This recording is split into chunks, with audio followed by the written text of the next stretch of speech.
You need to put it, like, shine the mirror in their face and realize how much of an idiot they're being. Like, I'm not an aggressive salesperson, I'm a factual salesperson, right?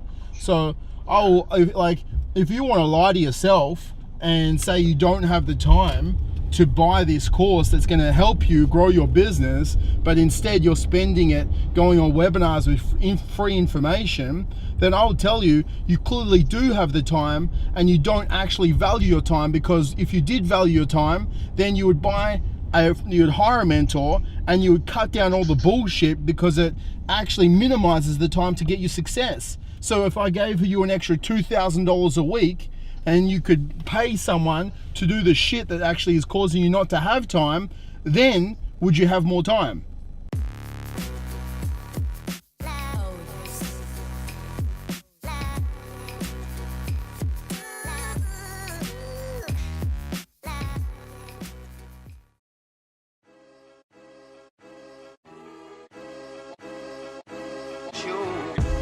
Yeah. I think we focus on one thing at a time, right? I think right now we focus on, okay, how do we create a really easy system to get clients into the barbershop, clients into the salon at self-liquidating. So that means so it doesn't cost us anything to market. And then we can case study this. And then next month we can launch it, how to get 50 clients. Our goal would be get 50 clients over the next 30 days. And then next month we case study it to the barbershop. So it's like how to get 50 clients into your barbershop or salon in 30 days. And then after we do that the next month, essentially we have those two processes in place. Then we come back and we spin back around, and it's like, okay, how can we use some other things? Like the month 3 would be like how to use referral gift cards, how to increase the average transaction. So how do we add in product sales and things like that? I think that's the 3rd month we sort of start to focus on that stuff, mate. Oh, that's awesome. That sounds good. To sell it, it's not hard, man. Like, you could get anyone pushing it. You could build a ClickFunnels page again, integrate that with Stripe, which they can pay online. 100%. I can see it. It'd be amazing. No worries. All right. Oh, man, thanks for your time. It's awesome. Looking forward to it. No worries, mate. Have a great day. So what's happening? You're looking to sell the gym, right? Yeah, I've been sort of humming and hawing about it because I just so passionate about it. So like we talked about, I'm always happy to, not all gyms buy, but it's just if it's the right one. I really like the setup that I saw. Yeah. So how about we do this, right? I'll come down on Saturday. I'll come and have a look at it, and then me and you can have a bit of a chat. I'll just go touch base with Liv, obviously, and make sure that you can be there. Are you going to be there as well, or can you be there? Yeah, for sure. Yeah. We'll be closed for the rest of the week anyway, so it's perfect. You can come in, there'll be no one around, and cool. Just have a good look and a good talk and whatever you need to do. Me and you can have a bit of a chat, see a timeline kind of thing. I can sort of then, I'm 100% want to tell you okay, this is what it would be worth to us, and then it's just yes or no kind of thing, and just because you're in a tight spot doesn't mean that I'm going to screw someone over either. For us, it's I live by integrity, right? So it would be giving you exactly what it would be worth for me to give it to you, and that's the price I'll give it to you. Okay? Oh, cheers. Yep, no, that's all right. I'll touch base with you tomorrow, and then I'll see you at 12 on Saturday. Fantastic. You have a great day, hon. Yeah, all right. Thanks, Travis. Appreciate it. Bye. Okay, cheers. Could be another gym.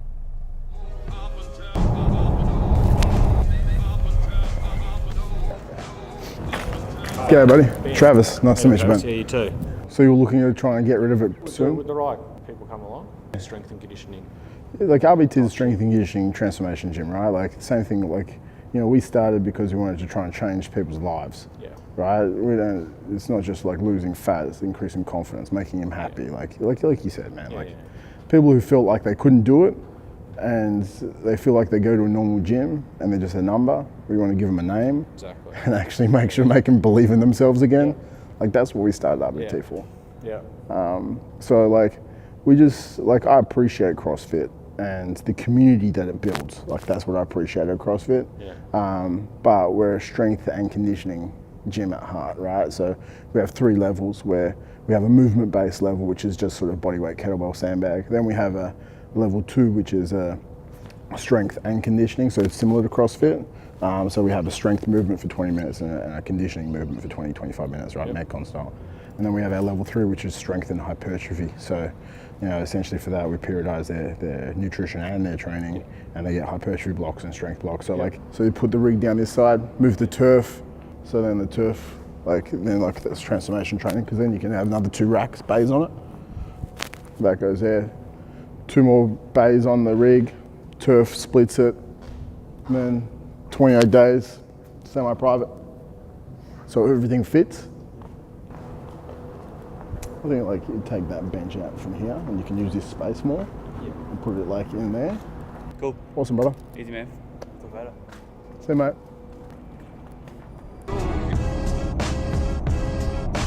I think every decision comes from the gut, right? Like from hiring staff to starting a business to, you know, acquiring a business, right? And so, you know, why? You know, I got asked this week, you know, to do a video on, you know, why RBT started and why we start any business, really. And, you know, I think that's the biggest thing is that, you know, as Simon Sinek says, like, it starts with why.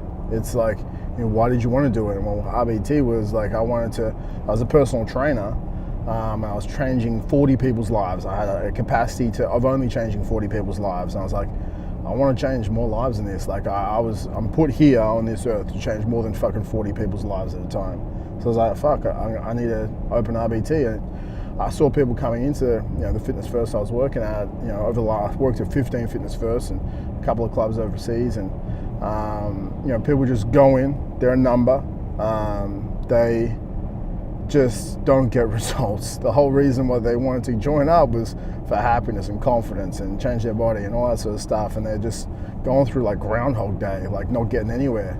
So I was like, fuck, I want to try and start something where people felt like they are getting changed, that we can give them the confidence, we can give them the happiness, we can change their body, you know, we can have the connection with them, you know, we can have a community. They feel like they're a part of someone, not just doing it by themselves, because obviously, you know, when you do it together, you can celebrate the wins, you know, and we can push through the losses, right? So that's why we started RBT to you know, change more lives than I could change. And I wanted to change at the start was 216 lives, right? And that's when RBT started. And obviously that vision has grown, and you know, now we want to change 10,000 lives a year.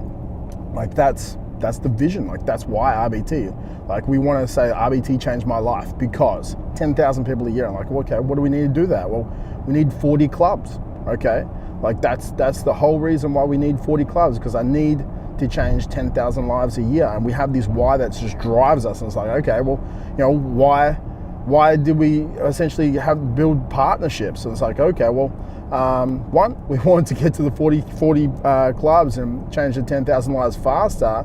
And it's like, why some partners and why others? And it's like looking at your gut feeling. This is where it comes from for me, right? Like the whole why.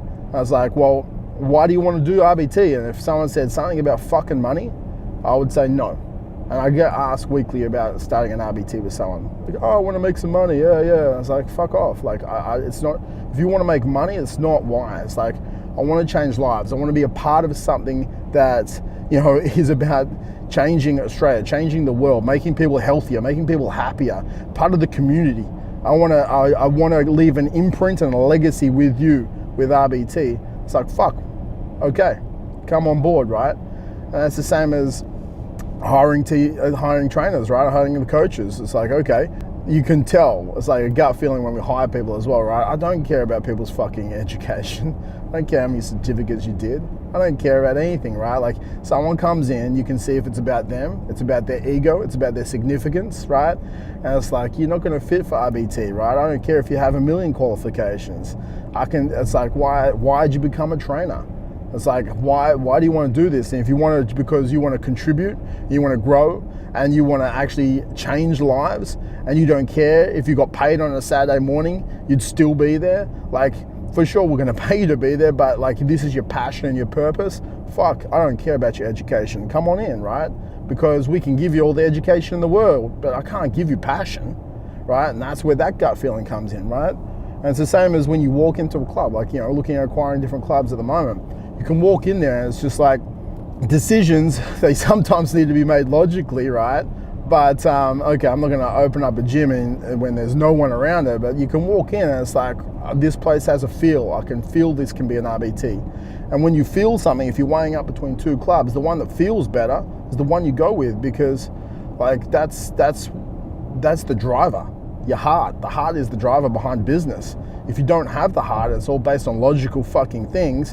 When it gets tough, logically, shut your fucking business down. But when you live with the gut, when you live with your heart and makes decisions from the heart, you push harder, you work harder, you make that shit fucking work, even when accountants said you should have shut it down, right? We should have shut down RBT like 73 times to this date.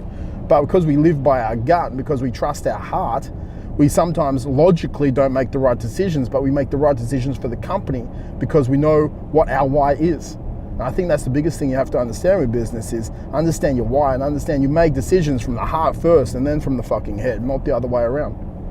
That's business.